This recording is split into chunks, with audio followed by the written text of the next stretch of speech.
Shalom, salam damai sejahtera buat pemirsa yang dikasihi oleh Yesus Kristus dimanapun berada. Bersama saya, Pendeta Resta Karo-Karo, akan melayani Anda dalam acara Pelajaran Sekolah Sabat, pelajaran yang ke-11. Sebelum kita melanjutkan acara ini, mari kita mengundang kuasa Roh Kudus, kita bersatu di dalam doa. Kami datang bagimu Allah kami yang maha tinggi, mengucap syukur dan memuji namamu, Allah yang perkasa, Allah yang menjadikan langit dan bumi, Allah yang kami kenal melalui Yesus Kristus Tuhan dan Juru Selamat kami. Pada waktu ini ya Tuhan, kami gunakan kesempatan ini untuk mempelajari akan firman-Mu melalui pelajaran sekolah sabat, pelajaran yang ke-11. Penuhi kami dengan kuasa Roh Kudus Tuhan, untuk dapat mengerti dan membawa perubahan dalam hidup kami, lebih teguh dalam menyongsong kedatangan Yesus yang tidak lama lagi.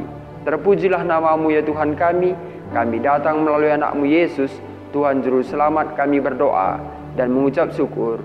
Amin. Pemirsa yang dikasihi oleh Yesus Kristus, di zaman kita sekarang ini, kita sering sekali menemukan, bahkan mendengar kata-kata palsu. Apakah itu produk-produk palsu? Ataukah itu janji-janji palsu? Ataukah itu cinta palsu? Alamat palsu?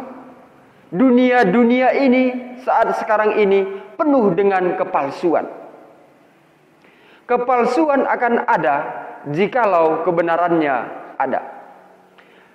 Untuk itu, pada pelajaran yang ke-11 ini, kita akan mempelajari mengenai guru-guru palsu. Pemirsa yang dikasihi oleh Yesus Kristus, kalau kita melihat dalam pelajaran sekolah sabat kita, Petrus menuliskan surat ini agar waspada terhadap guru-guru palsu. Dalam pelajaran kita, pelajaran yang ke-11, firman Tuhan kita kutip di dalam 2 Petrus 1:21 sebagai ayat yang pertama. Firman Tuhan demikian: sebab tidak pernah nubuat dihasilkan oleh kehendak manusia, tetapi oleh dorongan Roh Kudus orang-orang berbicara atas nama Allah. Nabi dan guru-guru palsu, nabi dan guru-guru yang benar akan berbicara atas nama Allah. Guru-guru yang benar akan berbicara oleh karena dorongan kuasa Roh Kudus. Kita harus mengingat, guru-guru benar adalah mengabdikan hati dan pemikirannya, jiwanya untuk pelayanan pekerjaan Tuhan. Berbicara bukan oleh karena sesuatu yang diinginkannya, tetapi guru-guru yang benar akan berbicara sesuai dengan firman Tuhan. Dia akan berani mengatakan tidak jikalau itu tidak.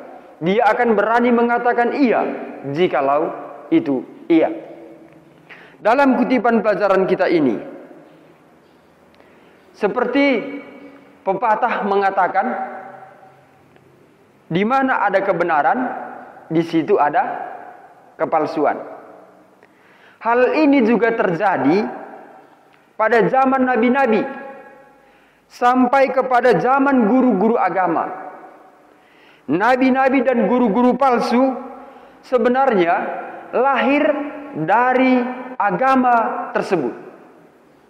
Guru-guru palsu lahir dari jemaat yang tadinya setia kepada Tuhan. Dan guru-guru palsu ini tetap ada pada setiap zaman. Bukan saja dalam perjanjian lama, bukan saja dalam perjanjian baru, tetapi guru-guru palsu juga ada di setiap zaman. Untuk itu kita harus waspada Berarti guru-guru palsu juga ada di zaman kita saat sekarang ini. Firman Tuhan mengatakan dalam kitab 2 Petrus 2 ayat yang 1, demikian firman Tuhan, sebagaimana nabi-nabi palsu dahulu tampil di tengah-tengah umat Allah, demikian pula di antara kamu akan ada guru-guru palsu. Mereka akan memasukkan pengajaran-pengajaran yang sesat, yang membinasakan. Bahkan mereka akan menyangkal penguasa yang telah menebus mereka, dan dengan jalan demikian segera mendatangkan kebinasaan atas mereka. Petrus menuliskan surat ini untuk orang-orang yang dikasihinya, yang ada di wilayah kekuasaan Romawi. Surat ini juga ditulis kepada pemirsa yang ada di rumah dan juga kepada saya, bahwa Rasul Paulus mengingatkan, sebagaimana nabi-nabi palsu dahulu tampil di tengah-tengah umat Allah, demikian pula di antara kita akan ada guru-guru palsu. Guru-guru palsu ini akan menyampaikan, memasukkan pengajaran-pengajaran yang sesat, yang membinasakan, bahkan menolak Yesus sebagai penebus mereka. Ini harus kita waspada mengenai guru-guru palsu ini tadi. Mereka yang sudah pernah mengenal Tuhan Yesus Kristus, tetapi akhirnya meninggalkan lagi oleh karena kebejatan dunia, yang akan menjadi lebih buruk dari mereka yang belum pernah mengenal kebenaran. Guru-guru palsu diamarkan Petrus bahwa tadinya adalah orang-orang yang percaya, orang-orang yang terpilih di dalam gereja, orang-orang yang aktif mengambil bahagian, orang-orang yang rutin untuk membaca Alkitab, follow the Bible, rajin berdoa.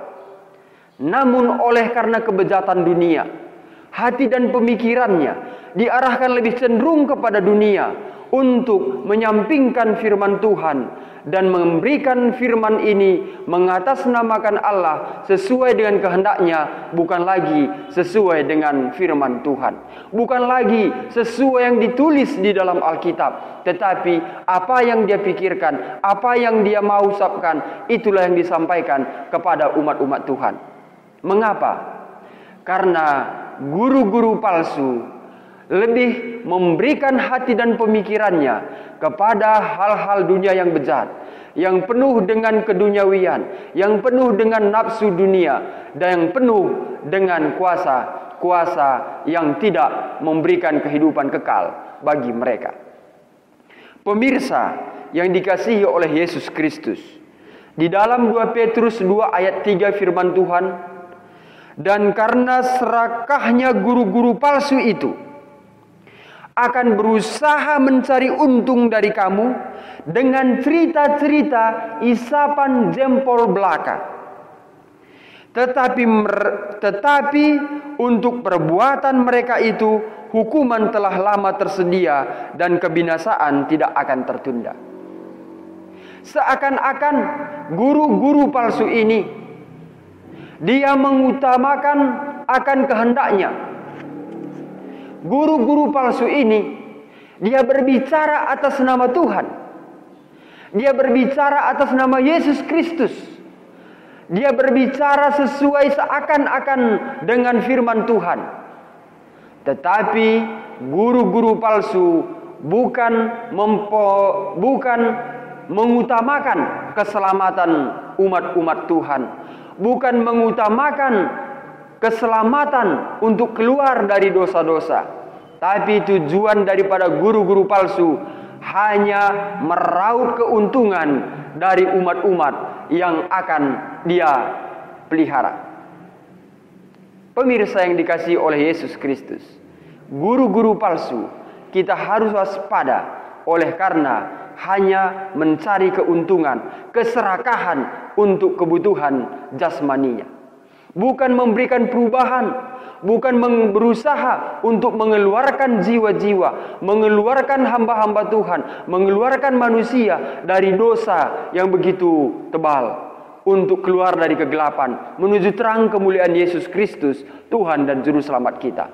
Untuk itu, dalam pelajaran 11 ini, kita akan menguraikan 4 poin penting apa yang disebut dengan guru-guru palsu. Poin yang pertama, kita membahas mengenai yang benar dan yang salah. Seperti pembukaan tadi, saya sudah menyampaikan, jikalau ada kebenaran, ada kepalsuan. Jikalau ada kebenaran, ada juga kesalahan. Sebagai umat Tuhan yang telah diberikan kuasa untuk memilih kepada kita, kita harus mempertimbangkan manakah ini guru yang benar di hadapan kita, di gereja kita, dan manakah guru yang salah. Kita akan melihat nabi dan guru yang benar akan selalu berbicara atas dorongan kuasa Roh Kudus dan selalu berbicara atas nama Allah. Tetapi sebaliknya, guru yang palsu akan berbicara juga mengutip nama Allah, juga mengutip firman Tuhan, tetapi guru-guru palsu akan berbicara hanya untuk memberikan kebutuhan secara pribadi saja. Untuk itu, kita akan melihat bagaimana ciri dan ajaran guru-guru palsu. Karena kita tidak mengetahui, bisa saja di dalam organisasi kita, bisa saja di dalam gereja kita, bisa saja di kelompok UKSS kita, dan bisa saja di dalam rumah tangga kita, atau bisa saja kita sendiri yang sudah tergolong guru-guru palsu. Untuk itu, di dalam pelajaran ini saya akan menguraikan ada 2 bahagian tanda yang dapat kita melihat apakah saya ini guru palsu ataukah saya ini guru yang benar. Yang pertama, guru palsu, mereka akan memperkenalkan kebinasaan ajaran sesat yang merusak. Ini guru palsu. Mereka memperkenalkan kebinasaan ajaran sesat yang merusak. Contohnya, suatu kali saya pernah bertemu dengan seorang hamba Tuhan. Oleh karena dia melihat saya adalah tergolong orang yang kurus, yang disebut dengan romantis, rombongan manusia tipis.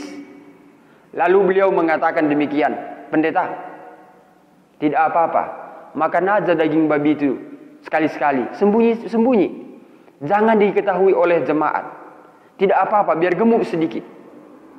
Pemirsa yang dikasih dalam nama Tuhan Yesus, hal ini boleh saya kategorikan bahwa ini adalah merupakan guru-guru palsu. Mengapa? Karena Imamat 11 jelas mengatakan babi hutan adalah binatang yang haram. Janganlah kamu makan dan janganlah kamu menyentuh, oleh karena itu adalah makanan atau daging yang haram, tidak layak dikonsumsi oleh manusia. Hamba Tuhan ini tadi mengatakan, tidak apa-apa pendeta, makan aja daging babi itu, biar gemuk sedikit. Ini ciri-ciri ajaran apa? Ajaran palsu, guru-guru palsu. Ini ciri-ciri atau tanda sebagai guru-guru palsu tadi selalu memberikan ajaran yang sesat dan merusak. Jikalau ada di hadapan kita, di kelompok kita, selalu mengutamakan pendapatnya, bukan firman Tuhan. Selalu mengutamakan mendesak agar pendapatnya diterima oleh jemaat, oleh kelompok UKSS, tidak sesuai dengan firman Tuhan, maka kita boleh menandakan beliau adalah guru palsu. Tetapi kalaupun contohnya dia mendesakkan pendapatnya, tapi kalau sesuai dengan firman Tuhan, beliau bukanlah guru palsu. Yang kedua, tanda sebagai guru palsu, penolakan akan Yesus Kristus sebagai penebusnya. Dia tidak percaya bahwa Yesus telah mati di kayu salib dan bangkit dari antara orang mati untuk menyelamatkan manusia, saudara dan saya. Guru palsu tidak akan mau mengajarkan. Guru palsu tidak mau mengakui bahwa Yesus Kristus sebagai penebusnya. Sialnya, sayangnya, banyak orang mengikuti guru-guru palsu tersebut. Mereka yang dikuasai, siapakah yang mengikutinya? Hanya mereka yang dikuasai hawa nafsu. Orang-orang ini didorong oleh nafsu ketamakan, menipu orang-orang yang tidak bersalah dengan harapan mendapatkan keuntungan materi. Guru-guru palsu mengatakan, "Oh, juru selamat kita bukan Yesus. Siapa yang mau menerima berkat hari ini?" Contoh. Lalu bisa saja salah seorang angkat tangan, coba berdoa, minta kepada Yesus. Apakah dia langsung memberikan? Tetapi guru-guru palsu bisa memberikan dengan kata-kata yang manis. Dia mengatakan, "Berdoalah kepada saya, maka saya akan memberikan berkat." Intinya, guru-guru yang palsu adalah tidak mengakui Yesus sebagai juru selamatnya, dan banyak pengikutnya. Siapa pengikutnya? Yang tidak dapat menguasai dirinya, yaitu mereka yang dikuasai oleh hawa nafsu. Mereka yang didorong oleh nafsu ketamakan. Dan mereka orang-orang yang suka menipu orang-orang yang tidak bersalah. Jikalau ada ciri-ciri ini, ada di lingkungan kita, ada di kelompok kita, saatnya kita perlu memberikan firman Tuhan, berdoa untuk dia, agar dia dapat keluar dari guru-guru palsu tersebut. 2 Petrus 2 ayat 15 firman Tuhan demikian.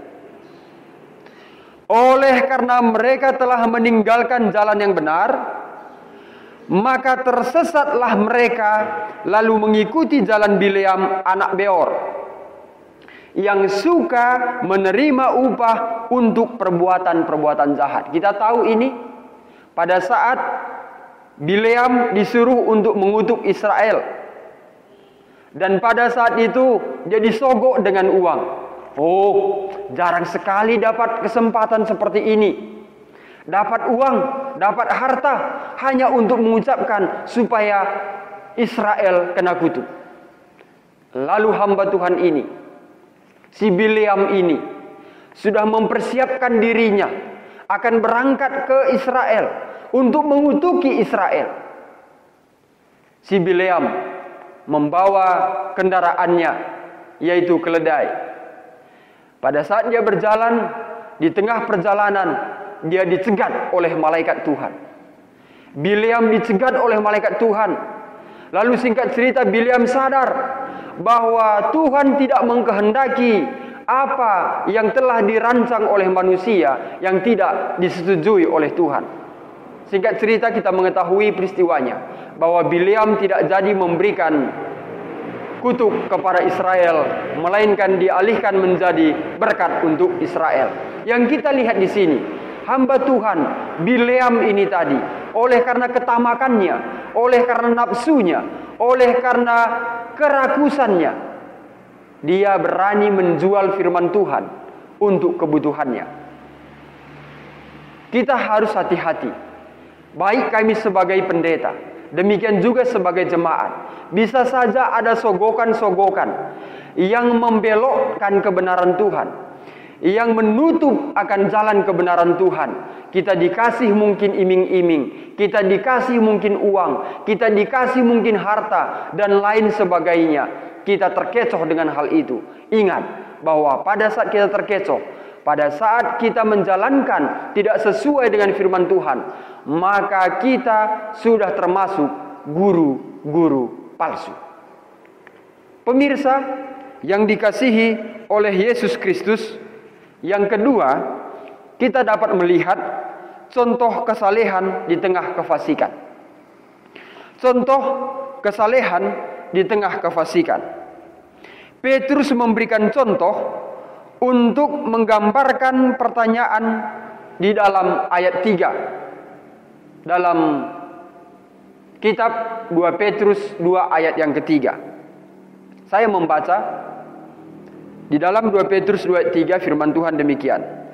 Dan karena keserakahan guru-guru palsu itu dan berusaha mencari untung dari kamu dengan cerita-cerita isapan jempol mereka, tetapi untuk perbuatan mereka itu hukuman telah lama tersedia dan kebinasaan tidak akan tertunda. Petrus mengangkat mulai dari zaman perjanjian lama pengikut atau contoh orang-orang yang termasuk nabi-nabi palsu, guru-guru palsu yang tidak menghendaki akan firman Tuhan, yang tidak menjalankan akan firman Tuhan. Petrus mengutip, salah satunya adalah Lucifer. Di dalam 2 Petrus 2 ayat yang keempat. Oleh karena ketamakan daripada Lucifer, oleh karena kesombongan daripada Lucifer, Lucifer harus dikeluarkan dari sorga untuk tinggal di goa yang gelap. Dikatakan dalam 2 Petrus 2 ayat 4, malaikat-malaikat yang berbuat dosa tetapi melemparkan mereka ke dalam neraka, dan dengan demikian menyerahkan ke dalam gua-gua yang gelap untuk menyimpan mereka sampai hari penghakiman. Inilah contoh yang kita dapat melihat bahwa orang yang tidak patuh terhadap apa yang Allah katakan melalui firman-Nya di dalam Alkitab, kita akan dihukum oleh Allah. Baru yang kedua, Petrus mengutip contoh kesalehan di tengah kefasikan, itu air bah. 2 Petrus 2 ayat 5 firman Tuhan, dan jikalau Allah tidak menyayangkan dunia purba, tetapi hanya menyelamatkan Nuh, pemberita kebenaran itu, dengan 7 orang lainnya. Nuh ada di lingkaran orang-orang yang jahat. Nuh ada di orang-orang yang penuh dengan kesombongan, yang penuh dengan ketamakan, yang penuh dengan hawa nafsu, sehingga orang-orang yang di sekeliling Nuh tidak memberikan hatinya terhadap apa yang difirmankan oleh Tuhan. Namun walaupun Nuh ada di tengah-tengah kefasikan, tetapi Nuh diselamatkan dari antara orang-orang yang penuh dengan hawa nafsu. Kita dapat melihat bagaimana kasih Allah di dalam kehidupan umat-umatnya. Walaupun kita ada di tengah guru-guru palsu, walaupun kita ada mungkin di tengah-tengah penyampaian firman yang tidak sesuai dengan Alkitab, bukan berarti kita juga akan ditiadakan oleh Tuhan. Apabila dalam hati dan pemikiran kita tetap fokus kepada Yesus melalui firman yang kita akan baca, maka Tuhan juga akan menyelamatkan pemirsa dan juga saya seperti Nuh bersama dengan istrinya, anak dan mantunya. Contoh yang ketiga, Sodom dan Gomora. Di zaman Lot, yaitu di kota Sodom dan Gomora, kita dapat membaca di dalam 2 Petrus 2 ayat 6 sampai 8. Dikatakan demikian, dan jikalau Allah membinasakan kota Sodom dan Gomora dengan api, dan dengan demikian memusnahkannya dan menjadikannya sesuatu peringatan untuk mereka yang hidup fasik di masa-masa kemudian, tetapi Ia menyelamatkan Lot, orang yang benar, bersama dengan 2 putrinya yang lolos dari murka Allah terhadap Sodom dan Gomora. Lot hidup di tengah orang-orang yang fasik. Dia tidak mau untuk membenahi dirinya dengan nafsu-nafsu dunia, dengan ketamakan, dengan kecintaan dengan dunia ini. Dia memberikan hati dan pemikirannya kepada kebenaran Tuhan. Tuhan menyelamatkan saudara dan saya jikalaupun kita ada di tengah-tengah guru-guru palsu, di dunia yang penuh dengan serba palsu saat sekarang ini. Tapi kita akan diselamatkan seperti Lot bersama dengan kedua putrinya. Firman Tuhan mengatakan, sebab orang benar itu tinggal di tengah-tengah mereka, dan setiap hari melihat dan mendengar perbuatan-perbuatan mereka yang jahat itu, sehingga jiwanya yang benar itu tersiksa.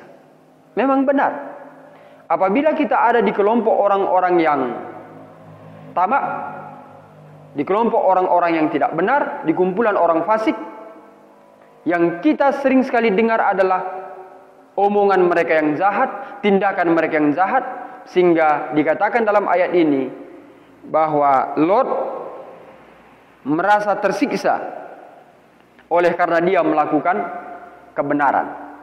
Hal ini bukan menjadi suatu patok undur dari kehidupan kita. Tapi walaupun kita mungkin dicaci oleh karena benar, mungkin saja kita dikata-katai oleh karena benar, mungkin saja kita digosipi oleh karena benar, jangan takut bahwa kita akan menerima upah yang besar dalam kerajaan sorga. Melalui ayat yang di atas tadi, kita dapat melihat bahwa guru-guru palsu dan pengikutnya akan binasa. Dihukum oleh Allah sendiri, mengikuti nafsu, menyangkal Yesus sebagai penyelamat mereka. Hukuman yang sama akan didapatkan seperti setan dibuang dari sorga, air bah, Sodom dan Gomora. Kita dapat melihat dari ayat yang di atas tadi bahwa semua guru-guru palsu dan pengikutnya akan binasa dihukum. Tetapi orang-orang yang selalu mempertahankan kebenaran akan mendapatkan keselamatan. Yang ketiga, tadi kita sudah menyinggung mengenai tanda orang palsu, guru-guru palsu. Tadi kita sudah menyinggung bagaimana tanda guru-guru palsu. Yang ketiga ini, bagaimana cara mengenali guru-guru palsu. Tadi kita sudah singgung sedikit, namun kita akan bahas lebih terperinci lagi. Bagaimana, siapa, ciri-ciri daripada guru-guru palsu. Di dalam 2 Petrus 2:10-12 mengatakan, ciri-ciri guru palsu secara terperinci. Yang pertama, menuruti hawa nafsunya. Menuruti hawa nafsunya. Walaupun A, B, dan C sudah mengatakan tidak, tapi kalau dalam hatinya iya, maka iya itu harus berjalan, walaupun iya itu salah. Pemirsa yang dikasih oleh Yesus Kristus, ciri-ciri daripada guru-guru palsu adalah menuruti hawa nafsunya. Hawa nafsu. Hawa nafsu ini luas penjabarannya. Apakah nafsu makan? Tidak bisa mengendalikan selera. Firman Tuhan sudah mengatakan, jangan makan kepiting. Tetapi oleh karena hawa nafsu, sekali-sekali tidak apa-apa. Rokok itu tidak baik untuk kesehatan kita. Tetapi kita mengatakan, sekali-sekali tidak apa-apa, siap-siap makan. Ini artinya menuruti hawa nafsu. Ciri-ciri berikutnya, mencemarkan diri. Ya, ini identik dengan identik dengan menuruti hawa nafsu tadi. Mencemarkan diri. Berikutnya, menghina pemerintahan Allah. Enggak benar Allah itu. Masa saya susah seperti ini, enggak dibantu? Kenapa pada saat saya sesak seperti ini, tidak dikasih jalan keluar? Enggak benar Allah itu. Ini juga ciri-ciri guru yang apa? Palsu. Dan ini akan diajarkan kepada orang banyak. Berikutnya, angkuh. Sehingga tidak segan-segan menghujat kemuliaan. Angkuh. Berikutnya, di dalam firman Tuhan 2 Petrus ini tadi, ciri-ciri daripada guru-guru palsu disamakan dengan apa? Hewan. Kenapa disamakan dengan hewan? Karena tidak berakal. Tidak berakal, tidak memikirkan hal yang baik. Tetapi asalkan jalan nafsunya, asalkan jalan keinginannya, tidak apa-apa. Walaupun orang-orang sudah mengatakan tidak, tapi yang penting sudah jalan apa yang dia katakan. walaupun bertentangan dengan firman Tuhan. Tapi kita harus garis bawahi, bukan berarti kalau sudah disampaikannya, dipaksakannya harus ini. Orang lain tidak suka, padahal apa yang disampaikannya sesuai dengan Alkitab, itu bukan guru yang palsu. Ya, intinya kalau bertolak dari firman Tuhan. Yang berikutnya dikatakan tidak berakal, ya, tidak berakal. Sama dengan binatang yang hanya dilahirkan untuk ditangkap dan dimusnahkan. Menghujat apa yang tidak mereka ketahui. Mereka belum tahu apa kebenarannya, tetapi langsung mengatakan, memang si itu salah itu. Ini kita harus waspada. Apakah saya ini, apakah pemirsa termasuk guru-guru palsu? Kalau masih suka untuk menghujat, berarti kita sudah masuk ke langkah guru-guru palsu. Harus waspada. Berikutnya, berfoya-foya. Pada siang hari, mereka anggap kenikmatan. Etama, kalau bahasa Bataknya. Etama kita tu mall, ya. Pertama siap poya-poya, makan-makan, minum.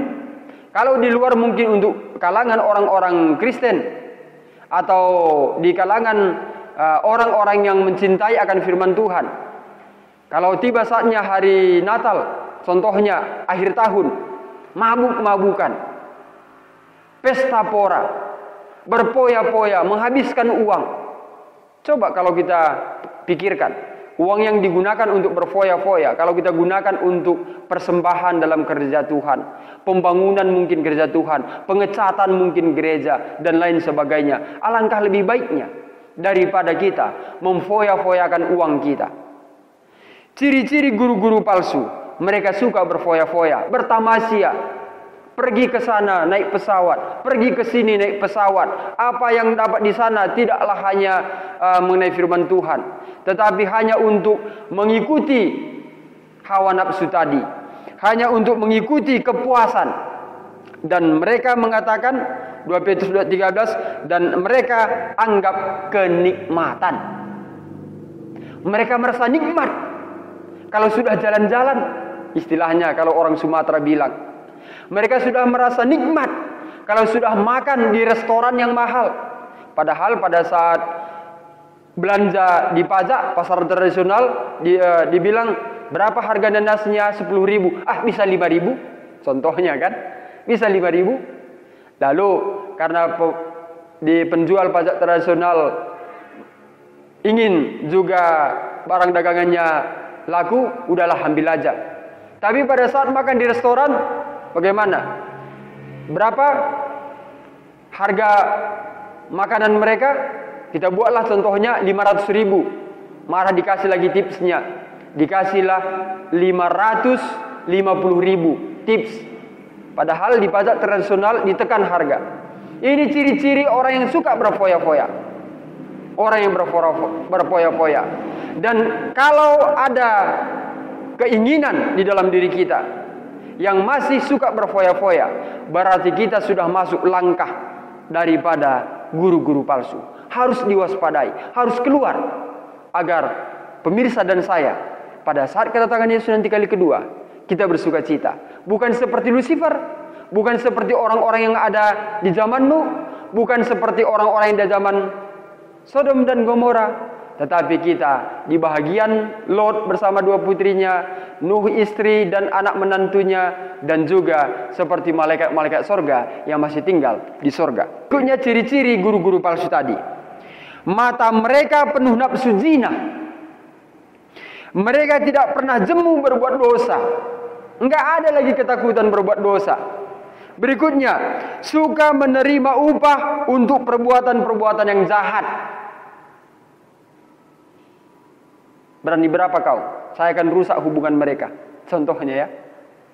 Berani bayar berapa? Saya akan rusak hubungannya. Hubungan si A dan si B. Saya akan rusak hubungan pasangan suami istri. Berapa saya dibayar? Tidak ada lagi apa? Tidak ada lagi ketakutan.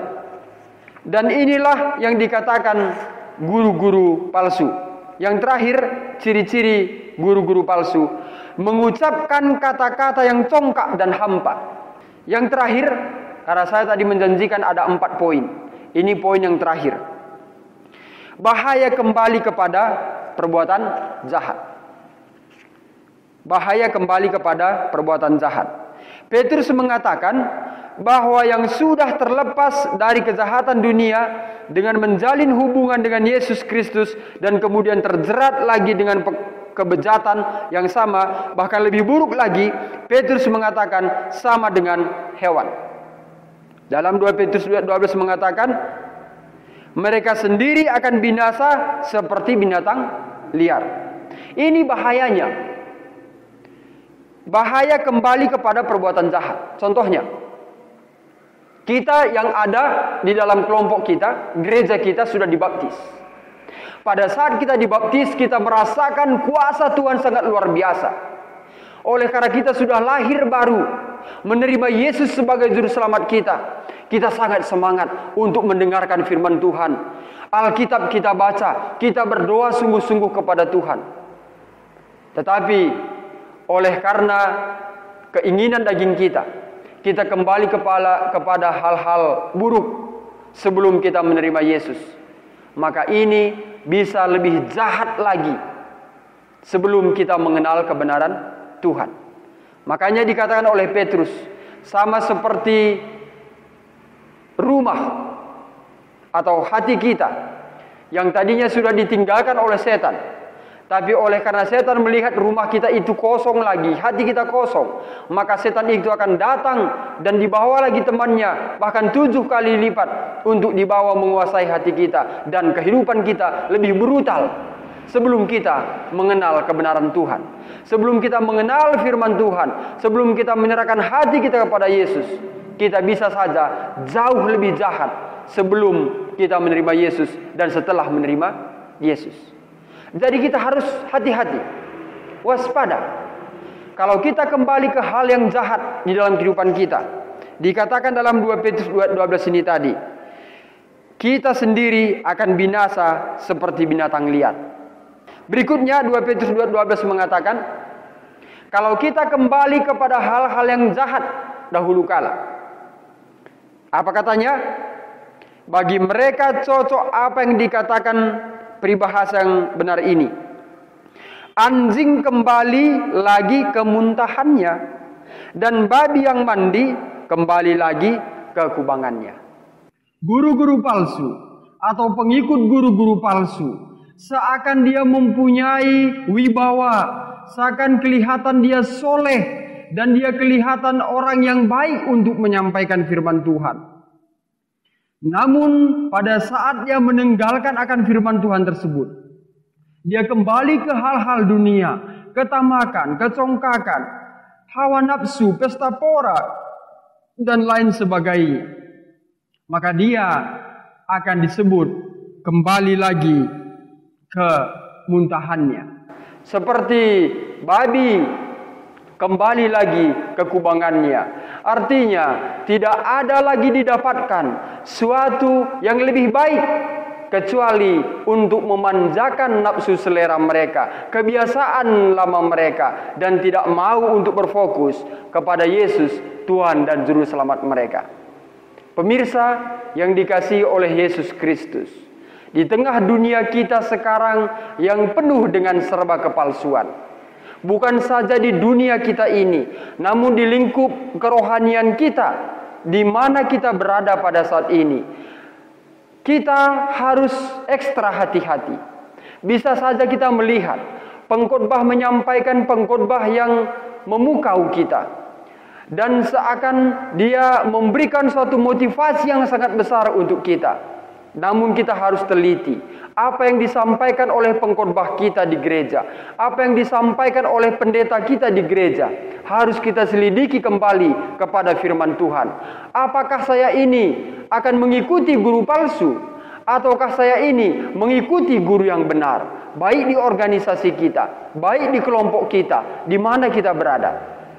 Perhatikan dan teliti, apakah sesuai dengan firman Tuhan apa yang disampaikan oleh pendeta saya?